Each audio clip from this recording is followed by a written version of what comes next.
Okay, let us now discuss the next example dito sa elimination of arbitrary constant.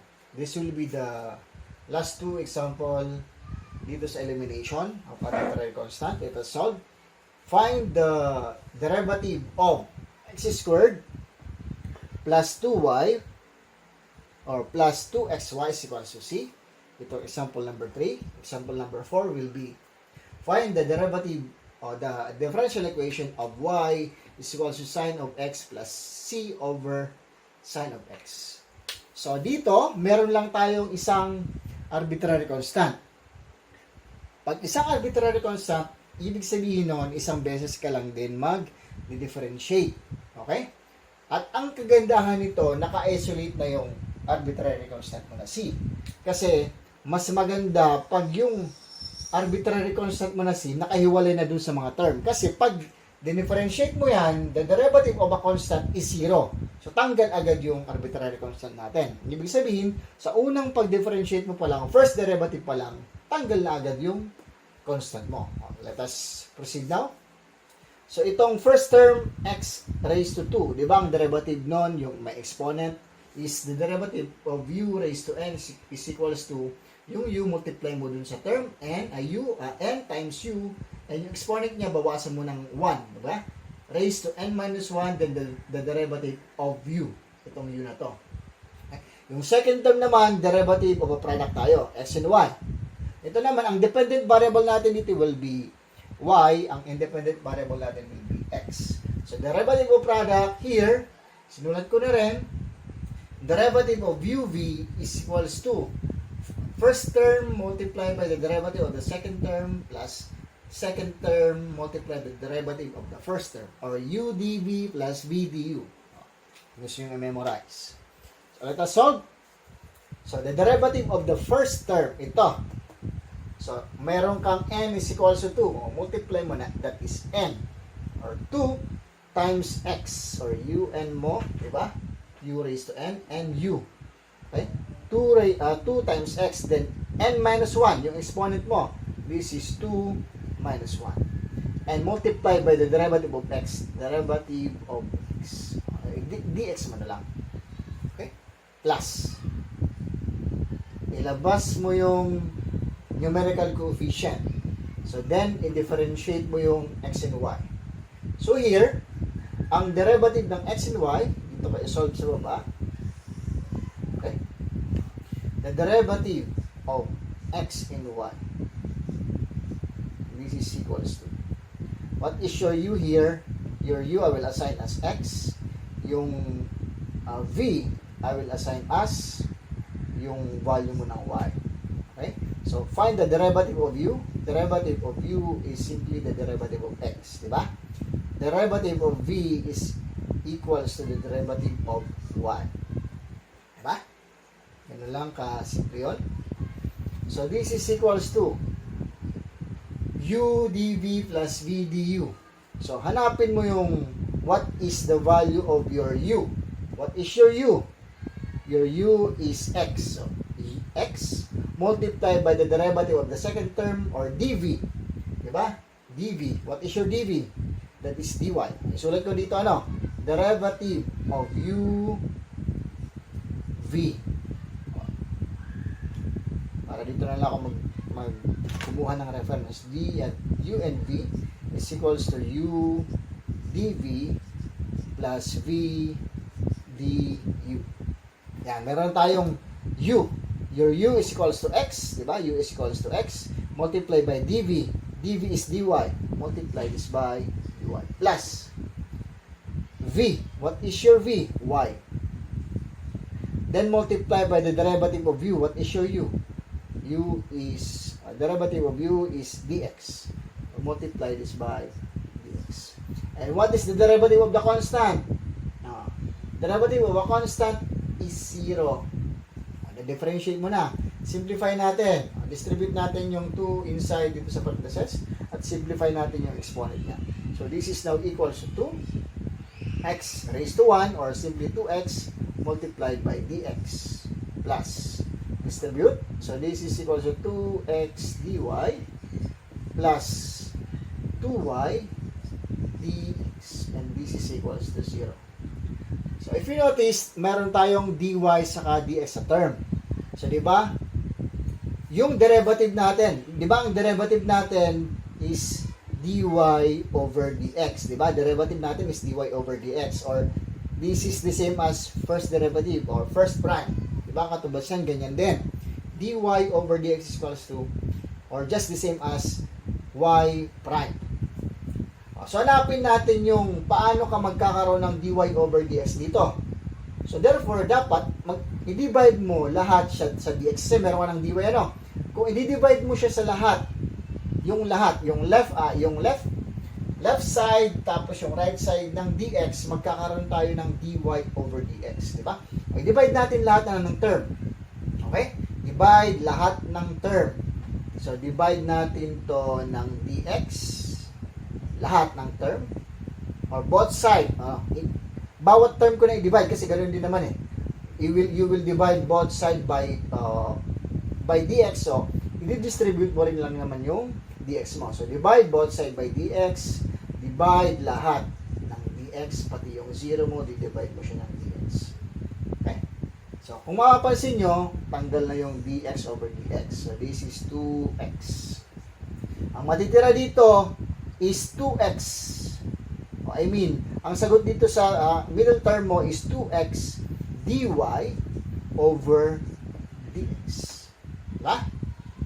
Plus, tanggal na rin yung dx over dx mo. Ang matitira dito is 2y. 0 divide dx is still 0. Diba? Okay? Nasusundan ako ano? So, i-arrange mo na. Pagsamahin mo na tong dalawa. So, this is now equals to 2. Unahin ko na yung may derivative. So, this is equals to 2x dx o dy over dx. Yan. And this is equals to or plus 2x plus 2y. And this is equals to 0. Tanggalin ko na to, ano? Para hindi na makagulo. Ito. Reference ko lang naman to kanina. Okay? So, meron ka nang nakikitang dy over dx. So, dapat tanggalin mo rin yung coefficient nun. Nung coefficient ito, di ba? Dapat may dy over dx ka rin. Tanggalin mo yung x dito or yung 2x doon. So, pwede ka nang mag-transpose. Transpose natin. Yan. Pwedeng ganyan din, ano? Pwedeng wag mo munang galawin, pwede mong ilipat na lahat ng to. So, gagawin mo, lahat ng side, i-divide mo siya sa 2x. So, divide ng 2x. So 2x multiply by dy over dx divided by 2x, matatanggal na yung 2x, di ba? Tanggal yung 2x. So, therefore, matitira dito is dy over dx.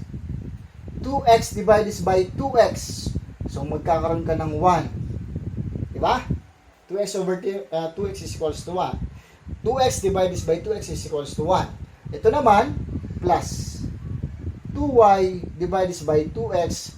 Yung 2 divided by 2 is equals to 1. So, ang matitira dito is y over x. And this is equals to 0 divided by 2x is equals to 0. O, yan. Pwede lang ito maging sagot mo, ano? Kasi nasa dy, di ba, ang dy over dx natin is your first derivative. Solve ka na. Okay? Ito na yung differential equation mo. Ayan.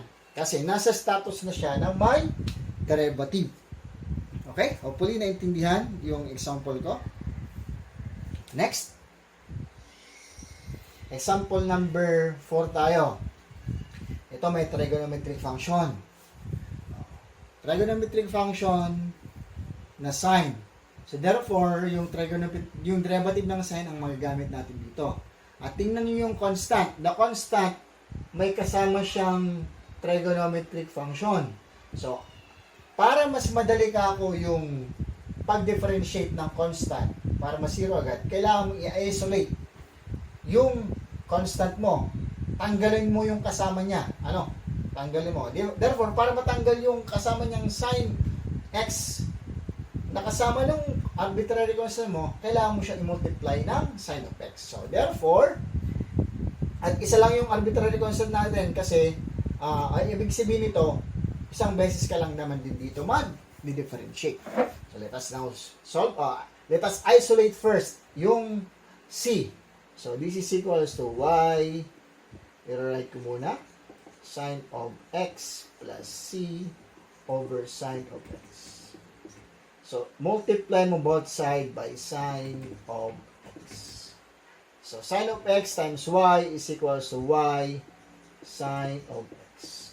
Sin of x times sin of x is equals to sin squared of x. Diba? And sin of x times sin of x will be mawawala na yung sin. So, plus c ka na lang. O, naka-isolate na yung c mo. O, pwede ka nang mag-proceed sa pag-differentiate. Okay? Kasi pag differentiate mo yan, tanggal na yung arbitrary constant na c. So, ang gawin mo, i-arrange mo to. Pwede mong pagsamahin na tong term na to. Ano? So, y, arrange ko muna. Sin of x, transpose to the left. This is minus sin squared x. And this is equals to c.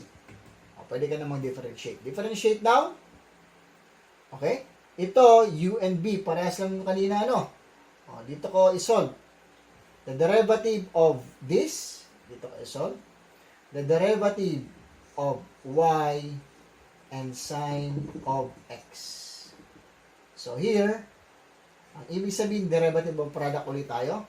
So, your u, i-assign ko u is your y, and your v is yung sin of x. So, what is the derivative of u? Is yung derivative mo ng y. Okay? Masusundan ako? Or, pwede kong gamitan na yung derivative ng y. Ano? Derivative of y. Derivative of u is simply derivative of y. The derivative of v, ano? V is equals to, anong derivative ng sin of x mo is cosine of u du. So, this is cosine of x multiplied by derivative of x is equals to 1. Ano? 1. Direct ako na ano? Hindi ko na ilalagay yung dx. Ito kasi ginamitan ko ng dx. To illustrate, ano, yung basic derivatives. Ito, pwede ko nang direkta. Huwag na akong gumamit ng dy over dx. I-direkta ko ng derivative. Ano? Kasi doon din naman. Pag ito, kung ginamitan mo ng dx lang, ano, ibig sabihin, gagamitan mo rin siya ng dy para magkaroon kang dy over dx. Pag ito, dinirekta mo ng dy over dx, kasi di ba ang katumbas ng dy over dx is equals to first derivative ng y, o direkta ko ng ginamit. Pagdating dito, huwag ka nang mag-dx, ano, para huwag kang malito, ano. So, pag-arrange, ang arrangement, if you use dx or dy, dun sa derivatives mo, kailangan ka mag-arrive sa dy over dx para magkaroon ka ng first derivative. Pero pag direkta na, kagaya ng mga, yung nauna kong dalawang example, direkta na akong nag-differentiate, so I will use yung first derivative na mismo. The derivative of y is simply derivative of y, diba? Derivative of y na to. So, derivative of x is 1. Yan. Hopefully, nakakasunod kayo. Anyway, this is only a review, review nung derivatives nyo. Hopefully, nare-recall nyo yung derivatives. I-mention ko lang para ma-recall lang. Ma-recall yung derivative sa isip nyo. Pero, supposedly dapat di ko na inaisa-isa dito kasi dapat direkta na ako. But since I would consider baka yung iba nakalimutan na yung pag-derive o pag-differentiate dun sa derivative. So, that's why I'm using this kind of solution or way of showing to you yung pagsagot ng differential equation. Okay? So, let us continue now. So, here, kailangan mo yung u dv v du. Ito, di ba? So, what is your u? So, dito natin, itong hinahanap natin, di ba? Y sin of x. So, what is your u? Your u here is y. So, hinahanap natin, ito na yung derivative nito.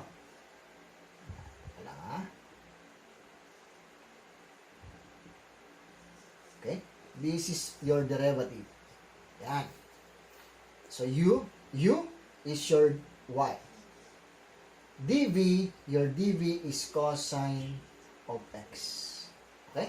Plus, what is your v? V is y. Tama? Your v is y. Your v is sine of x. Sine of x. And what is your du? Du is yung first derivative mo. Multiply this by first derivative. Ito na yung sagot mo. Dito pa lang sa first term. I-direct ako na kasi kailangan natin hanapin yung first derivative nito. This is the first derivative of this. Okay? So, this is equals to y cosine of x plus. Pwede ko nang i-arrange iuna ko yung y dito sa unahan, sa pagre-write ko dito. So, first derivative multiplied by sine of x. Ito yon. Minus derivative of sine squared of x. Pwede mong gamitan itong yung exponent, derivative of exponent. Then, just the derivative of u. I-solve ko dito, dito ko, gamitan. So, di ba, meron kang derivative of u raised to n. What is your u? Gamitin ko. Derivative of u raised to n is equals to n multiplied by u, then n minus 1, then the derivative of u. Okay? Para dito sa sine squared of x. So, hanapin natin yung derivative of sine. Di ba ang katubas ng sine squared of x? Sine squared x is the same as, pwede kong ilabas na lang yung squared. Di ba? Same lang yan. Sine of x squared is the same as sine squared x. Okay? Parehas lang yan. So, this is, hanapin natin yung derivative dito. So, therefore, what is your n? Your n here is equals to 2. What is your u here? Your u here is sine of x. Hanapin natin yung n. What is your n? 2. 2. Diba? Ang sagot niyan, 2. Multiplied by u. What is your u? Sine of x. Then, n minus 1. Or 2 minus 1. 2 minus 1. And multiply by the derivative of u. What is the derivative of u? Hanapin ko yung derivative nito. Derivative of u is equals to cosine. Diba? Derivative of sine is cosine. Ibig sabihin nito, meron kang cosine of x multiply by derivative of x or 1. Okay?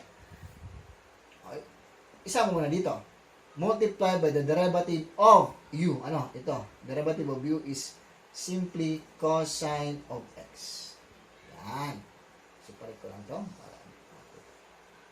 Cosine of x. So, ito na yung derivative mo.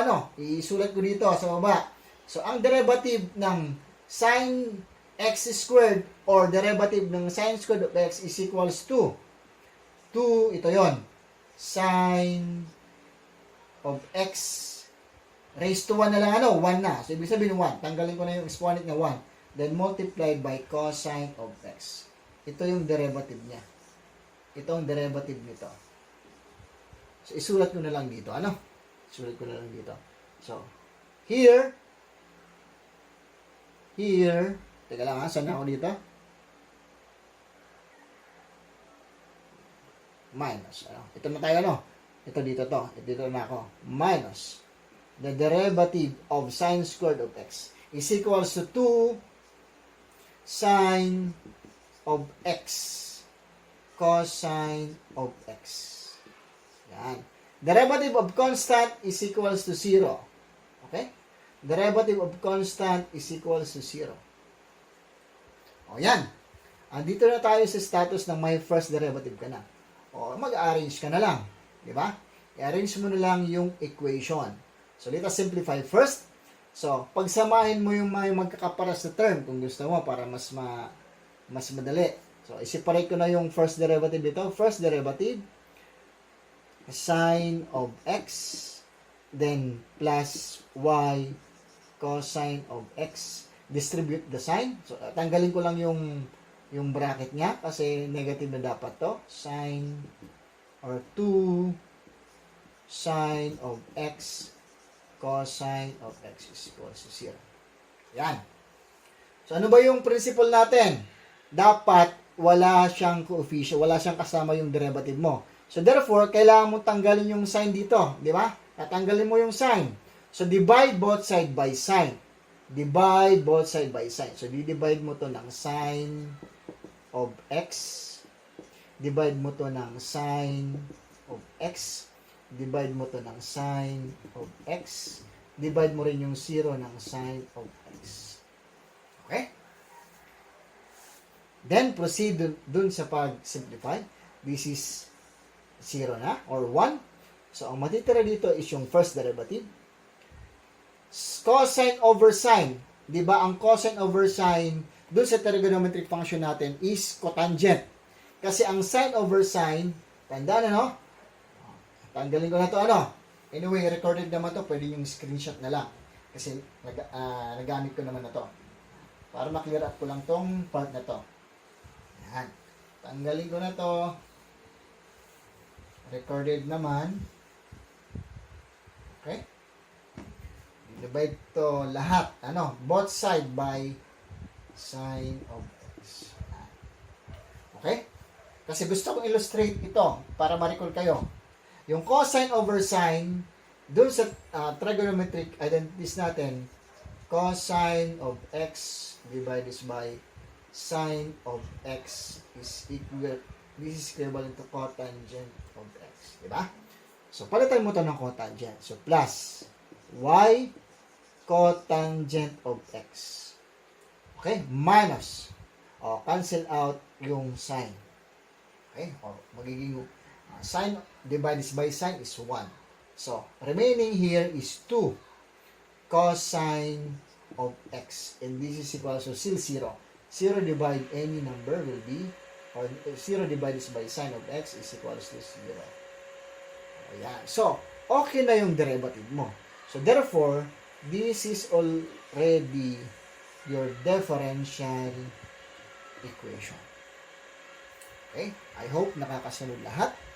Kung meron man akong na-overlook o na-miss out doon sa pagsabi ko, we can just discuss doon sa mga question nyo. We will discuss through Google Meet. But for now, until hanggang number 4 lang yung ibibigay ko example nito sa arbitrary constant. Then you can solve now yung worksheet ninyo. Okay? Hopefully, naintindihan to. Hanggang dito tayo. So, I will cut now the video. Salamat sa pagkikinig. Muli, mga CE. Salamat.